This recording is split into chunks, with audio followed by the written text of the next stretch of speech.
며칠 전에 안타까운 뉴스를 하나 보았는데요.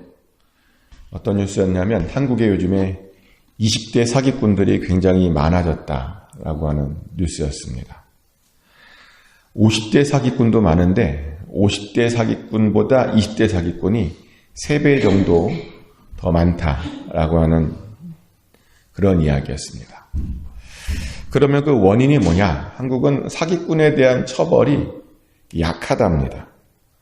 몇백억 사기를 쳐도 한 감옥에 2, 3년 있다가 나오면 그냥 그걸로 끝이랍니다. 그래서 젊은이들이 2, 3년 정도 감옥에 갔다가 몇백억을 벌 수 있다면 사기쳐야 되는 것 아니냐라는 생각으로 사기를 친답니다. 그래서 20대 사기꾼들이 늘어난 겁니다. 근데 세상은 사기꾼들을 이렇게 용서해 줄지 모르지만 하나님께서는 그런 사람들을 용서해 주지 않습니다. 사기꾼들에 대한 처벌이요, 하나님께서는 굉장히 강력하게 하십니다. 다른 사람들을 속이고 다른 사람들로 하여금 하나님을 떠나게 하는 사람들에 대한 그 심판은 심지어 다 죽이는 겁니다. 그러면 하나님께서 말씀하시길 이스라엘 안에도 그런 사기꾼이 있을 것이라고 이야기하죠. 그런데 그들의 사기는 돈에 대한 사기는 아니고요, 영혼을 가지고 사기를 치는 자들이 있을 것이라고 말합니다. 하나님이 아닌 다른 우상을 섬기자고 사람들을 꼬드기게 될 것이랍니다. 그런데 하나님 말씀에 따르면 그런 사기꾼에는 세 종류의 사람이 있답니다. 첫 번째 종류는 선지자나 꿈꾸는 자들 중에 그런 사기꾼들이 있답니다. 놀랍죠? 선지자나 꿈을 꾸는 자, 그러니까 어떤 영적 체험을 하는 자 중에 사기꾼이 있다는 겁니다. 그들의 특징은 이적과 기사를 보여준답니다. 그러며 다른 신을 섬기자고 할 것이랍니다. 참 놀라운 일인데요. 우상을 섬기는데 기적과 이적과 표적을 행한다. 그런데 우상을 섬기는 사람 중에도 그런 이적과 표적을 행하는 사람들이 있습니다. 우상을 섬기는데 예언을 기가 막히게 하고요, 우상을 섬기는데도 귀신을 쫓아내는 것처럼 보이고요, 우상을 섬기는데도 질병을 고치는 것처럼 보입니다.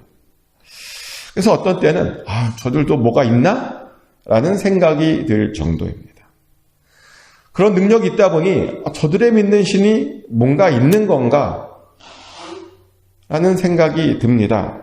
그러다 보니 그런 사람들을 만나면 우리의 믿음이 마구 흔들립니다.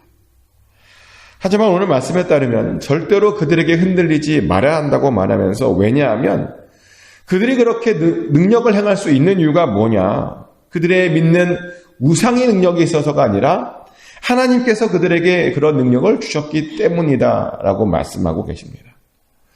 그럼 왜 하나님께서는 그들에게 그런 능력을 주셔서 우리의 믿음을 그렇게 마구 흔들어 놓는 것일까요? 왜 그런가 봤더니 우리를 시험하시기 위함이랍니다.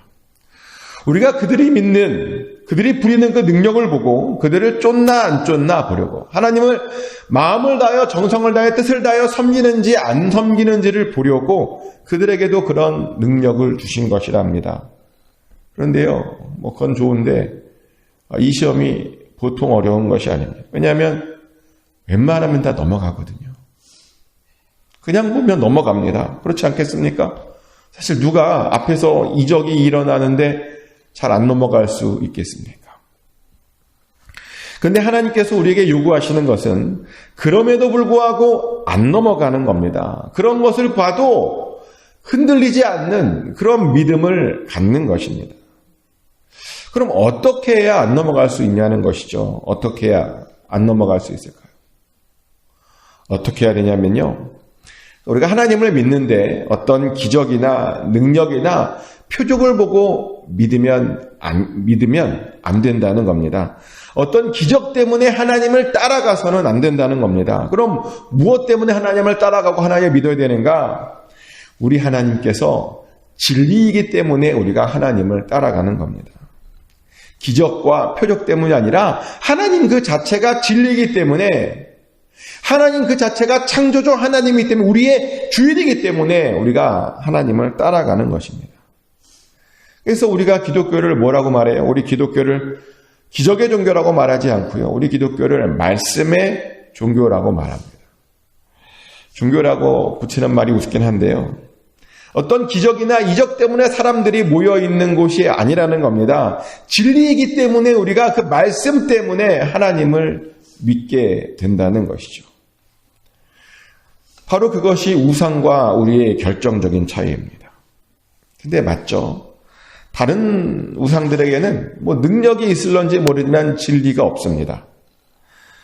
아니, 진리가 없다기보다 그들은 잘못된 진리가 있습니다. 잘못된 깨달음만 있습니다. 인간들의 욕심이 뭉쳐진 그런 고집들과 편견들과 그런 교만들이 담겨있는 그런 가짜 진리가 그들에게 있다는 겁니다. 요즘 불교에서 보면 즉문즉답이라 그래서 사람들을 모아놓고 뭐라고 말을 해요. 근데 들어보면 완전히 정말 허무맹랑한 소리들이 많습니다. 인생을 아는 건가 싶은 이야기들이 많습니다. 전혀 도움되지 않는 이야기들을 말하는데요. 근데 당황스러운 것은 그런 이야기에 사람들이 열광하더라고요. 굉장히 보면서 안타까웠던 일이 있습니다. 그런데 우리가 믿는 진리는 그런 허무맹랑한 소리가 아닙니다. 결정적으로 사람에게서 만들어진, 사람이 만들어낸 소리도 아닙니다. 성령 하나님께서 직접 우리에게 가르쳐 주신 것입니다. 아멘. 어떤 개똥 철학이 아니라는 겁니다. 실질적으로 우리의 도움이 되며 우리의 삶을 이끌어가는 그런 참된 진리입니다. 우리는 그런 진리를 가지고 있습니다. 하지만 그것도 모르고 어떤 사람들은 우상에게 능력이 보인다며 그런 우상을 하나님처럼 섬기는 사람들이 있습니다. 그래서 한쪽 발로는 교회에 담고 또 다른 한쪽 발로는 우상을 섬기는 어떤 곳에 기웃거리는 사람들이 많다는 겁니다. 그러면서 심지어 이런 말도 하더라고요. 능력 면에서는 우상이 하나님보다 낫다. 이런 말도 안 되는 소리를 하는 사람들도 있더라고요. 하나님의 시험에 걸려든 것이죠. 그런데 능력을 부린다고 절대로 죽은 우상이 살아있는 신이 되지 않습니다. 얼핏 보기에 비슷하다고 같은 것이 아닙니다. 우리는 절대로 속으면 안 됩니다. 다시 한 번 말씀드리지만 우리는 어떤 능력을 경험하려고 지금 모인 것이 아닙니다. 하나님은 살아계시고 하나님은 참된 진리이시고 하나님은 우리의 창조주이시고 우리를 만드신 분이시고 우리를 사랑하시기 때문에 우리가 지금 하나님을 믿고 있는 겁니다. 그게 진리입니다. 하나님이 창조주시고 우리를 만드시고 우리를 사랑하신다. 그래서 우리 예수 그리스도를 보내주셨다. 이것이 바로 진리입니다. 그것이 능력이고요. 그것이 복음의 능력이고 그것이 복음의 진리입니다. 그래서 그 복음을 가지고 절대로 다른 것에 속지 않으시기를 축복합니다. 또한 우리를 속이려고 하는 사람들 중에는 우리와 아주 가까운 친족들도 있다라고 말합니다. 6절 말씀이죠.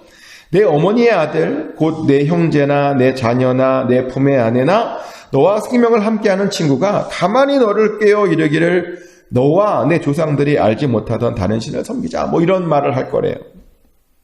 우리의 형제나 우리의 자녀나 우리의 아내나 우리의 가까운 친구가 우리를 꿰서 다른 신을 섬기자라고 할 것이랍니다. 그래서요, 우리는 사실 가까운 사람을 더 조심해야 됩니다. 가까운 사람을 신뢰하다가 잘못된 진리에 빠져서 인생 망친 사람들이 의외로 많죠. 저는 목회하면서 그런 사람들을 정말 많이 봤습니다. 아버지를 따라서 이단에 들어가는 어떤 자매도 보았고요. 남편을 따라서 이단에 들어가서 그 이단에게 자식을 빼앗겨버린 어떤 집사님도 봤고요. 아내를 잘못 만났더니 그 아내와 함께 이단에 들어간 어떤 연예인도 우리가 보고 있죠. 그 연예인은 요즘에 교회를 같은 걸 차려놓고 거기서 말씀도 전한다고 그런 이야기도 들려요. 다 어떤 연예인인지 아시죠? 모르세요?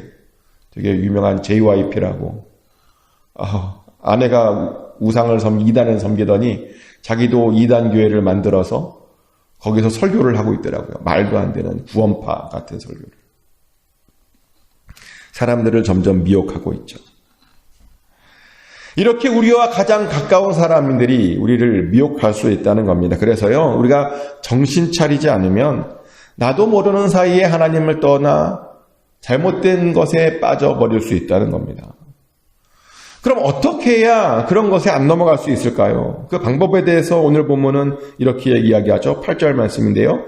너는 그를 따르지 말며 듣지 말며 긍휼히 여기지 말며 애석히 여기지 말며 덮어 숨기지 말고. 아멘.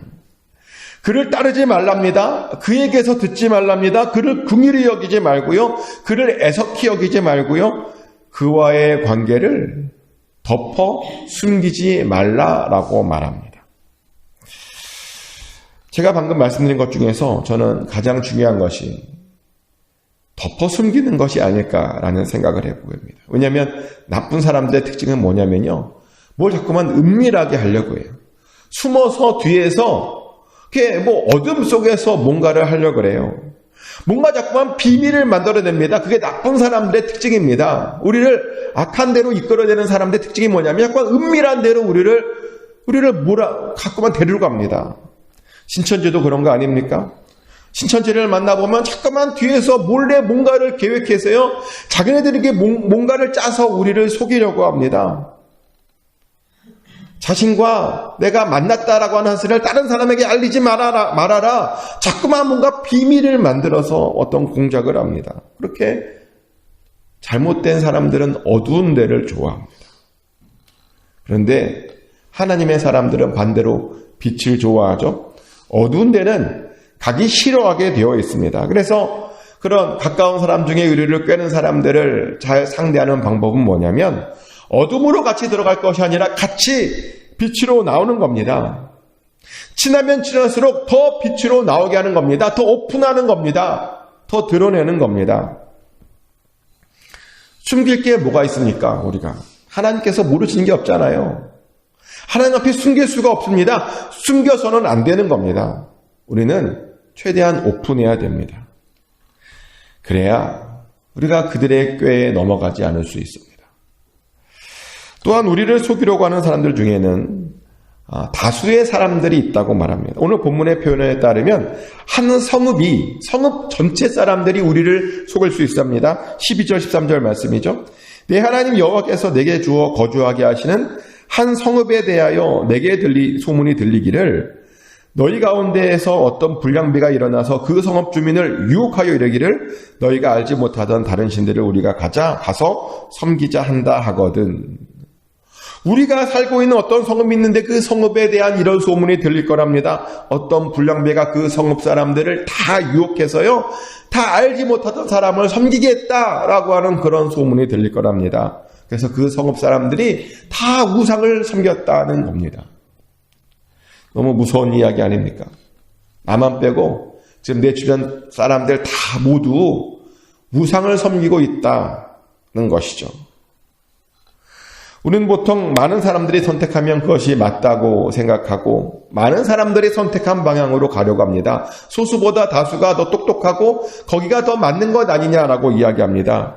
그리고 그것이 민주주의죠. 그런데 하나님께서는 그렇게 따라가면 절대로 안 된다라고 말씀하십니다.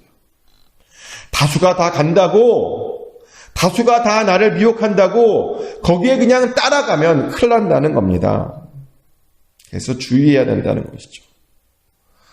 어떻게 주의해야 되느냐?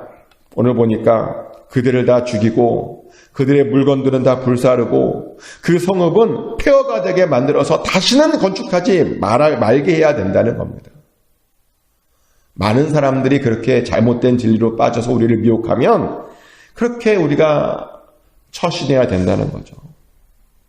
그럼 요즘도 그렇게 죽이고 다 불사르고 해야 되는가? 그 말은 아니고요. 이렇게 죽이고 불사르고 건축하지 말라라고 하는 말은 요즘 말로는 뭐냐면 두 번 다시 그들과 상종하지 말라는 겁니다. 두 번 다시 그들을 만나서 다수니까 쫓아가고 그렇게 하지 말라는 것입니다. 그래요. 모든 사람들이 다 좋아한다고 그거 같이 좋아하면 안 돼요. 모든 사람들이 그렇게 행한다고 똑같이 행하고 있으면 안 되는 겁니다. 중요한 건 몇 명이 그것을 따라가느냐가 아니라 진리가 그 안에 있느냐는 것이죠. 우리는 진리를 쫓아야 되는 겁니다. 사람을 쫓는 게 아니라 진리를 쫓아야 되는 겁니다. 그래야 번성할 수 있답니다. 그리고 그래야 하나님께 긍휼히 여김을 받을 수 있답니다. 이렇게 성경은 우리가 절대로 속지 말아야 되는 사람들에 대해서 우리에게 경고하고 있습니다. 그리고 이 경고는 악한 세대를 살아가고 있는 우리에게 꼭 필요한 경고입니다. 우리가 명심해야 하는 그런 경고라는 겁니다. 절대로 이적과 표적을 보고 누구를 쫓아가지 않으셨으면 좋겠습니다. 절대로 나랑 가깝다고 친하다고 쫓아가지 않아야 됩니다. 절대로 많은 사람들이 선택했다고 거기서 그냥 아무 생각 없이 쫓아가면 안 되는 겁니다. 우리는 진리만 쫓아야 됩니다. 하나님만 쫓아야 됩니다. 그렇게 시험에서 이겨내야 되는 겁니다. 정말 축복하는 것은 꼭 이기셔서 하나님께서 약속하신 그 번성과 긍휼의 축복을 받아 누리시는 저와 여러분 되시기를 예수 그리스도 이름으로 축복합니다. 하나님 크신 사랑